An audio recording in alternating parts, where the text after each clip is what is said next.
What is going on? It's Alex coming back at you with another video, and today we're going to be reviewing the PFN brand new 2-round NFL mock draft. If you are new, feel free to like, comment, subscribe, join the hype train because we are on the way to 10K and we are moving towards that. That is going to be awesome, especially if we can hit it by end of year. I apologize for not putting out videos over the past 2 days. I had an interview and then I also had my transmission blow up.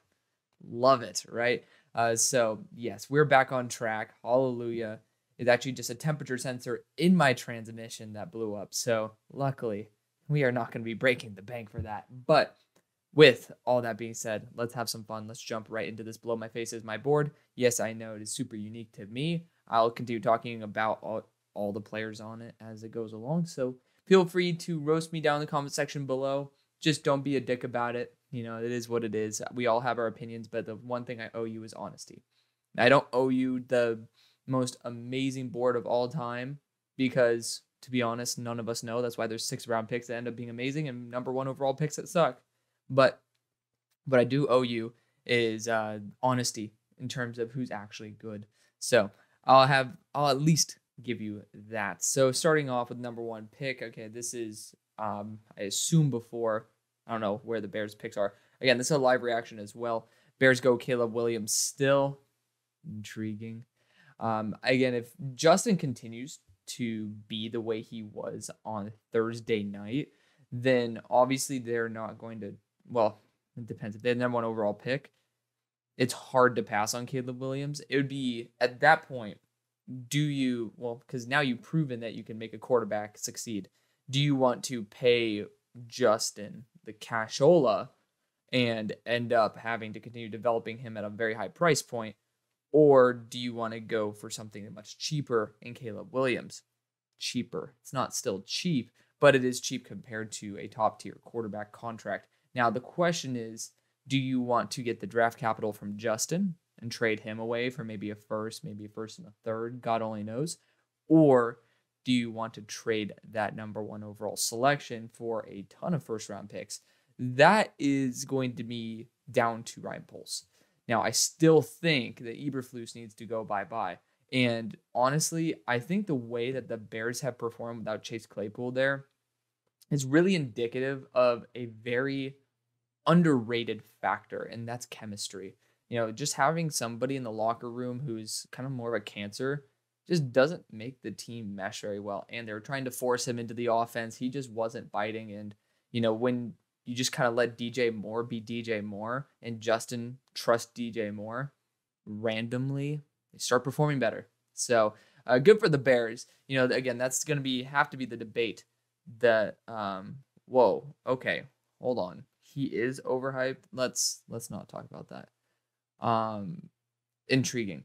Regardless, still, I'm going to say Caleb Williams, still spectacular. It just really is up in the air as to whether you should or should not do that. But Bears in this still have number 1 and 2. Again, this is not my mock draft. I'm reviewing I would not say buddy. I don't know Dalton Miller personally, but I do know quite a few of the guys from PFN, good people. So I will assume that Mr. Miller is as well. Bears also go Marvin Harrison Jr., which is still going to be an excellent selection.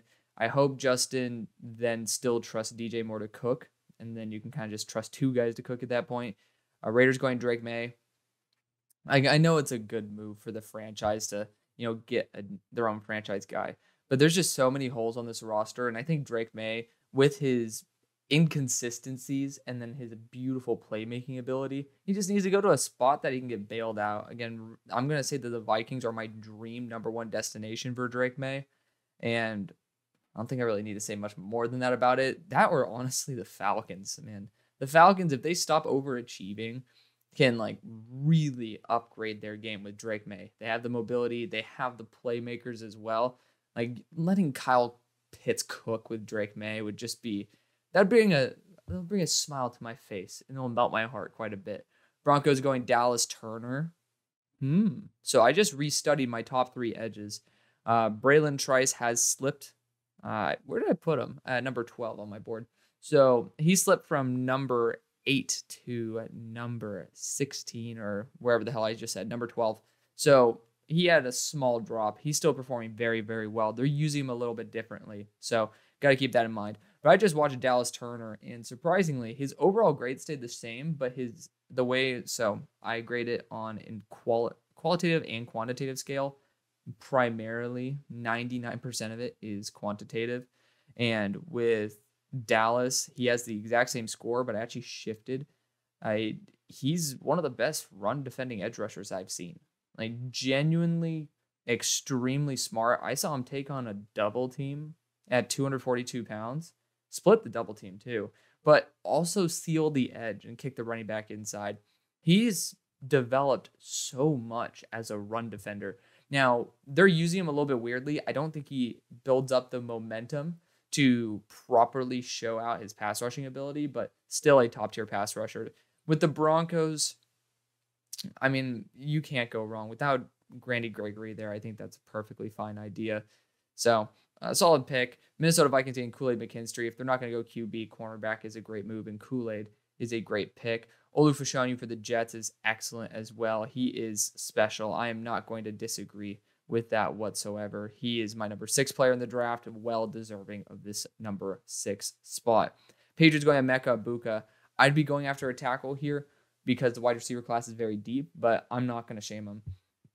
I'm intrigued to see what they get in round number 2, but Emeka Egbuka is phenomenal. My number 14 player. I think this is perfectly fine. You know, Emeka, just super fluid as an athlete. I have him above Keon Coleman, who is here at number 8. And I'm assuming T. Higgins. Yep, goodbye T. Higgins. Hello, Keon Coleman. I think they play, honestly, a relatively similar role.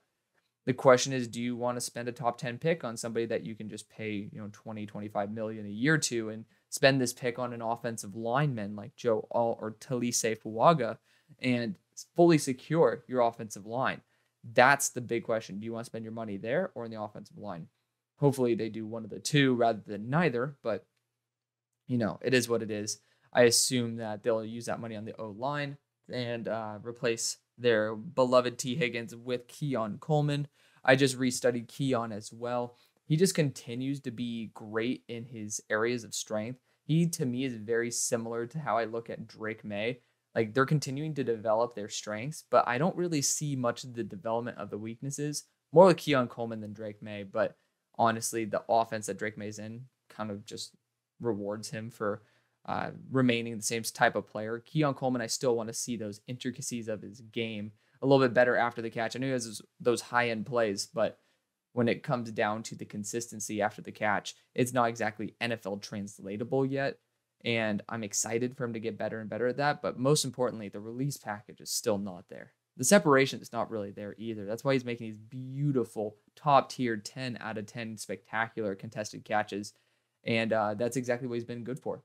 So he fits a role perfectly in this offense. It's been kind of solidified there with T. Higgins. But, for me, I think that I'd prefer to go after offensive line because it's the one thing this team just has never gotten. Or with Brock Bowers, because this team's tight end core is ass cheeks, and Brock Bowers is a super freak. I personally don't think the Cardinals need Brock Bowers. You got Zach Ertz, bye-bye, probably. And then you also have Trey McBride, who was the number 1 tight end in his respective class just a little bit over a year ago. I don't know. I feel like, again, I think if you have him here, you just say, screw it, let's do it. You have Michael Wilson now, who's been awesome. Again, hopefully he stays healthy. That's his only issue he had in college was, remaining on the field. But you have just weapons galore. Brock Bowers, I'm not going to complain, but part of me thinks, why didn't the Bengals go after Brock Bowers? It doesn't make sense. Now we got the Giants going. J.C. Latham makes absolutely no sense. Another high upside right tackle from Alabama. Or, well, to be fair, Evan Neal ended up becoming a left. But J.C. Latham's not that incredible. He gives up early on reps. Just, this is a spot where you need, if you want to go after a right tackle, go Talise Fuaga. And I'm not going to blame it.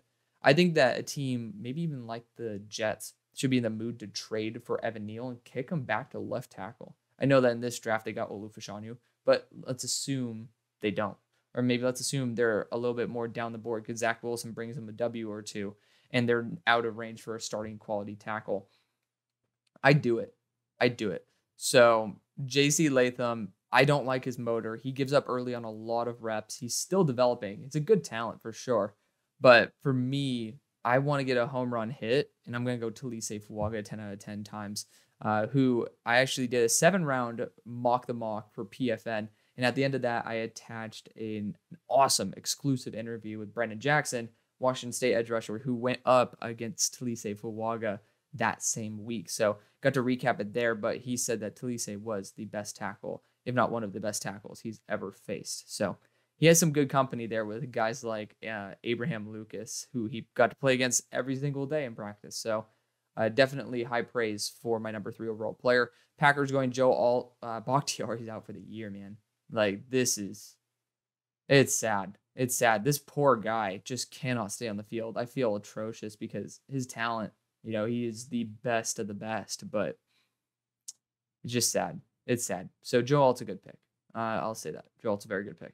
Cooper DeJean is next. I actually made this pick myself. He's going to be a monster. There we go. Might be the best safety in the class. Yeah. So for me, I think that I'm pretty much on board with that idea and the fact that you can use him as a slot in case of injury to Alontae Taylor, because that's a big portion of their defense, is awesome. This dude could just be one of the best safeties to come out because of the fact that he's not just a pure safety, and he plays really well and is super athletic, just not very fluid in terms of his change of direction in all directions. So that's what makes him not a great corner, but makes him an excellent safety. Cardinals going Jared Verse. So the Cardinals kind of got the 2 positions I don't really think they fully need. You got BJ Ojolari there, as well as Myjai Sanders and Cam Thomas. Like, to me, I feel it's one of those positions that you don't need to upgrade from, but they kind of got both BPA here with Brock Bowers and Jared Verse. Both are spectacular. Obviously, they deserve love in their own right. So I don't know. I'm not going to be against it if it happens because Jared Verse, again, I just studied him earlier today. Spectacular. When he's going 100%, honestly, he reminds me more of Kayvon Thibodeau than Dallas Turner does now. And, it's ridiculous. You could definitely see this is kind of more of a stronger version of KT. Now we got Kalen King to the Chargers. Not going to blame him. Going after some corner depth. Well, he's not going to be depth, but you're going after a starting quality corner to pair across from Asante Samuel, which was essentially what J.C. Jackson was supposed to be. I would still go, again, my number 3 player, Talise Fuaga, secure that right tackle spot for the next decade. But I understand this is still an excellent pick. Now we got the Texans going Malik Neighbors. I don't think the Texans receiving core needs much of an upgrade. People just didn't really know the names. They're not name brand players. Nico Collins, Tank Dell, Xavier Hutchinson, John Mechie. This is Moneyball that they're playing. They're getting good players that work together to create a great unit. So we love that. If you guys hear that helicopter or something flying over, we have the Red River Showdown going on in here. So plenty of airplanes and shit flying over. But regardless, number 16, Commanders going Andrew Makuba. I'm not on board for that. After watching him play, they need O-line. They're going to need extra help on that defense, that's for sure. But I don't know if safety is going to be the right move. I don't. Especially in a deep safety class, it doesn't feel, unless you're getting a Cooper DeJean, that you really need to do that. Jacksonville Jaguars, Michael Hall, one of my least, he has some unbelievable reps, but it's extremely inconsistent. And I think he's the 3rd best defense interior at Ohio State. I'll just say it. Not a sponsor of the show, but hopefully one day they are. Poppy, unbelievable. If y'all have a Costco membership, they actually make this shit affordable too. But regardless, I'm a sugar junkie, and this is my way to get the hell away from it. Rams going Jerzon Newton is an A+ move. I made that pick myself. Kind of a way to get a contingency plan for Aaron Donald. Then we got Chicago Bears going Braylon Trice. So, okay, there's Justin Fields. All right, there's the Justin Fields trade. Talked about it. I don't think I read it properly. It must have mentioned it earlier because I saw Atlanta being mentioned in that first pick, but it is what it is. So Atlanta trades their 1st-round pick. Chicago Bears get Marvin Harrison Jr., Caleb Williams, and now Braylon Trice. I am going to be in full support of this, so good for them. Good for them. Colts go Xavier Legette. Oh, speaking of the Falcons, I might as well talk about the Falcons at this point. I don't know if I would trade 18, 2025 second, and 2025 third for Field in a quarterback deep class.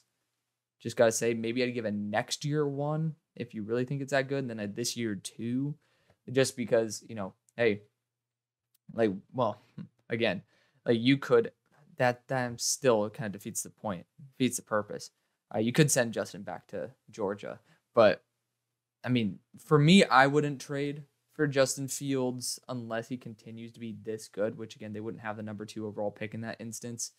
And, this is a good quarterback class. I'd rather go Bo Nix and save myself a second and a third round pick and then a shit ton of money. But that's a conversation for another day. Colts getting Xavier Legette. They just re-signed, actually, well, this wasn't at that time, but they ended up spending some good cash on JT. I think they're going to do the same for Michael Pittman Jr. So they won't need this, but if Michael Pittman Jr. were gone, I feel like this would be a little bit of an overlap with Alec Pierce, who was 6'4", about 220 pounds, and 4'4" flat guy. I feel like you'd rather go after someone who has unbelievably reliable hands, and because I guess it's a little counterintuitive. Johnny Wilson does have some drop issues, but when it comes to the contested catch, there's nobody better. So that's the route that I would go if you're going to assume that. Steelers going Nate Wiggins. I'm not a huge fan of Nate Wiggins. If you want to go an off-man corner, you're going to want to go after Dwight McGlothern, not Nate Wiggins. The sad thing is I can see the Steelers going after Nate Wiggins. Tennessee Titans going Xavier Worthy. They don't have the system that's built for a deep threat. I'm sorry. I feel bad for Xavier Worthy. I'm not a huge Xavier Worthy guy, but I know for a fact this is a location that I would not want him to go to. Pick number 23, the Seattle Seahawks going Donovan Jackson. I don't think that with Seattle being very good at sniping interior offensive line talent down the board, they need to prioritize this. Go after defense interior. Chris Jenkins is on the board, or go after linebacker. I know that the Danny Stutzman has been doing phenomenally. I'm very excited for the tape from today to come out. Dallas Cowboys going Kingsley Sua Mataea. I am not going to be against it, but I just don't really think you need to go after left tackle / right tackle at this moment. I would prefer to go after interior offensive line, and then have Tyler Smith, who's an absolute beast and has proven to be a consistent left tackle, to move there, because that's also a first-round pick. So that's where I would go.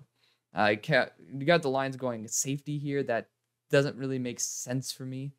It really doesn't. They need a boundary corner. They need a wide receiver one. So far, not really liking the draft for some of these teams. Graham Barton, he's super versatile. I'm not going to blame it for Miami. They can always use offensive line help when you want to protect Tua. Buccaneers going Mason Smith. Another D tackle in the first round doesn't make sense to me. It doesn't. You still can go after an offensive tackle. Talise Fuaga is here, and having him pair up with Tristan Wirfs would be ridiculous. So you want to go that route, go that route. Michael Penix is still on the board if you want to go after a quarterback route as well. Buffalo Bills going Romo Dunze. I still need to see more all-22 on the guy. I'm still waiting for caddies to bring out some more because it is criminal. It's stupid how much money people pay to just to have to put input in that doesn't get sent through, but is what it is.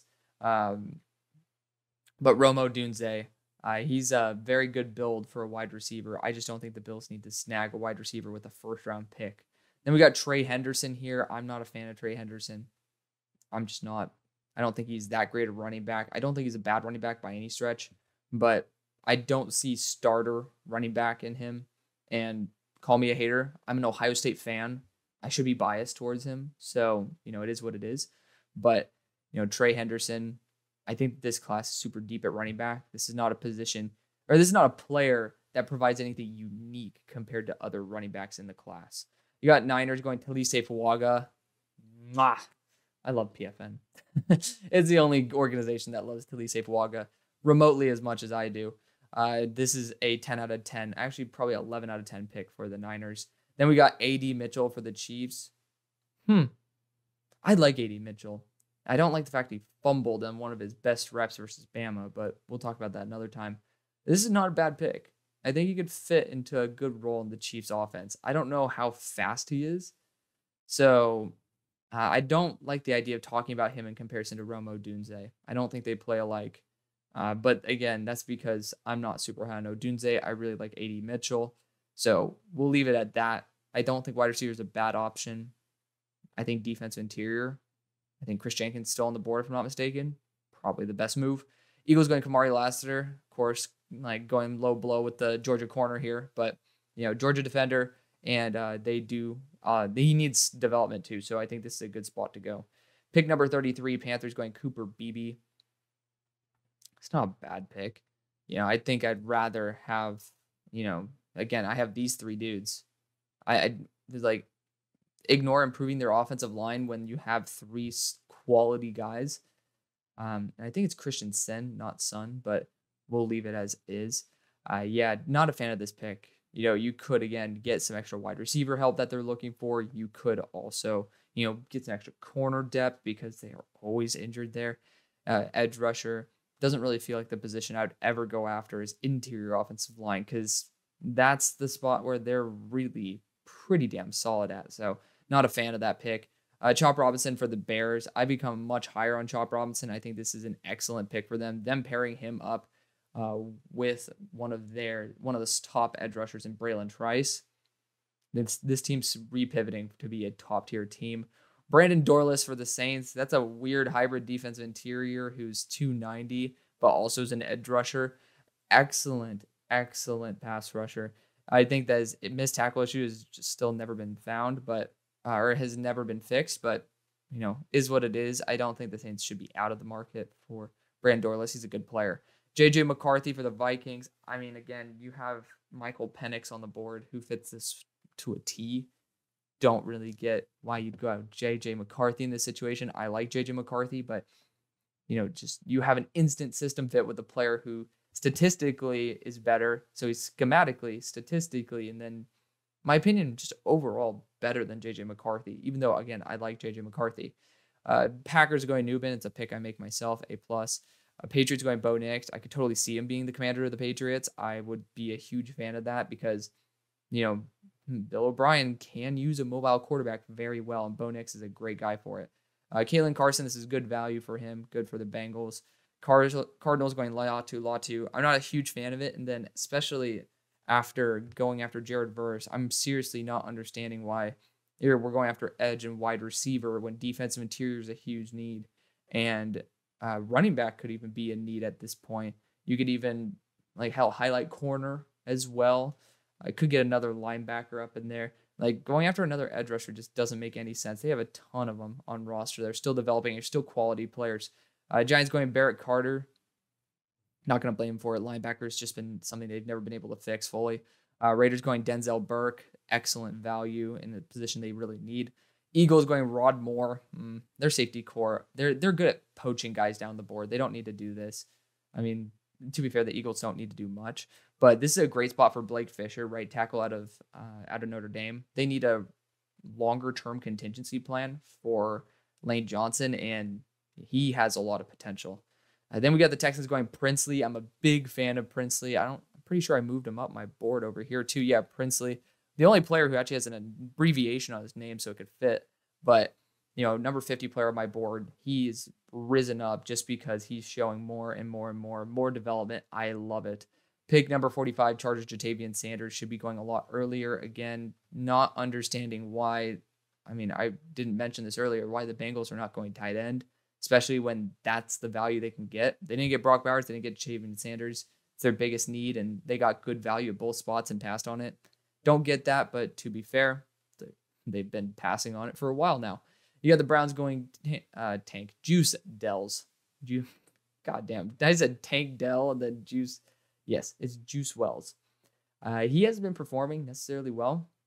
So, yeah, I don't know why he'd be listed as a round 2 guy in a deep wide receiver class, but good player. Very good player. Just, worrisome.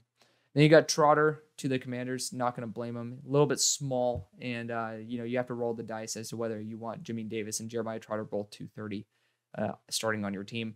Then we got Jaguars going Cedric Van Pran. A little underwhelming to me. I hate to be the guy who's just ripping this apart because, again, you could do the same to my mock drafts all day long, which y'all do. But, I mean, hell, we even have Amarius Mims on the board. I'd rather kick Walker Little, even though he's been performing very, very well, to guard and have Amarius Mims on my roster than, take Cedric Van Pran. I don't think Cedric Van Pran's very good. I think Amarius Mims is a top 15 player in the class. Pretty sure I have him probably at 15. I do, Lamau. But, yeah, I mean, the Rams could always use offensive line help. Not going to blame them. They're going to pair him up with Warren McClendon there, who he actually ended up starting for at the end of the year with injuries. Green Bay Packers, Rocket Sanders. I think that is a good back. I'd prefer to see maybe Braylon Allen in there. Even I would just wait. Obviously, Braylon Allen, you don't need to take him now. Rocket Sanders still an amazing move, but it just doesn't hit the same. I think Audric Estime and when we're talking about Big Ten, well, I guess Notre Dame's not Big Ten, but you got Audric Estime in there as well as Braylon Allen that are perfect fits for the Packers. But I sure as hell am not going to complain about Rocket Sanders. Colts going Jaheim Bell, another receiving weapon. This team sucks in their secondary. They need help on the defensive line. They might even need help in that second level too. And then it doesn't make sense. You need help at guard too. Going more weapons, just to me, I feel like it's a little bit lazy. I'm just going to call it out. Tyler Guyton, right tackle out of Oklahoma. Big fan of that. I think we need a right tackle for the Steelers, and Tyler Guyton has a ton of potential. Jordan Morgan, listen, anybody but Andre Dillard. I do like that line. I've been saying Andre Dillard should be kicked into guard, should go left tackle. I support this. Jordan Morgan's not worth the second round pick to me, but still a good player. You got Jack Sawyer here for the Falcons, super underdeveloped still. He has not taken a step up the way he needs to, but he's just reckless abandon. This team does have a role for him in that Bud Dupree role. Maybe I would put another 270-pounder ahead of him, but you do you. I don't think JT Tuimolau's gone. So JT Tuimalau should be taken well above Jack Sawyer. And that's coming from me. Again, I was the hater of JT Tuimalau. I actually wasn't. I was the voice of reason until he developed into the player people thought he'd develop into. Cole Bishop's too slow. He's going to test 4.6s, even though I like him as a player.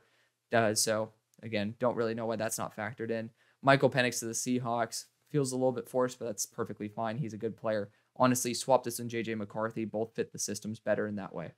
Next, we got Dolphins going Tyron Hopper. A pass rusher mixed with a linebacker. He's a freak.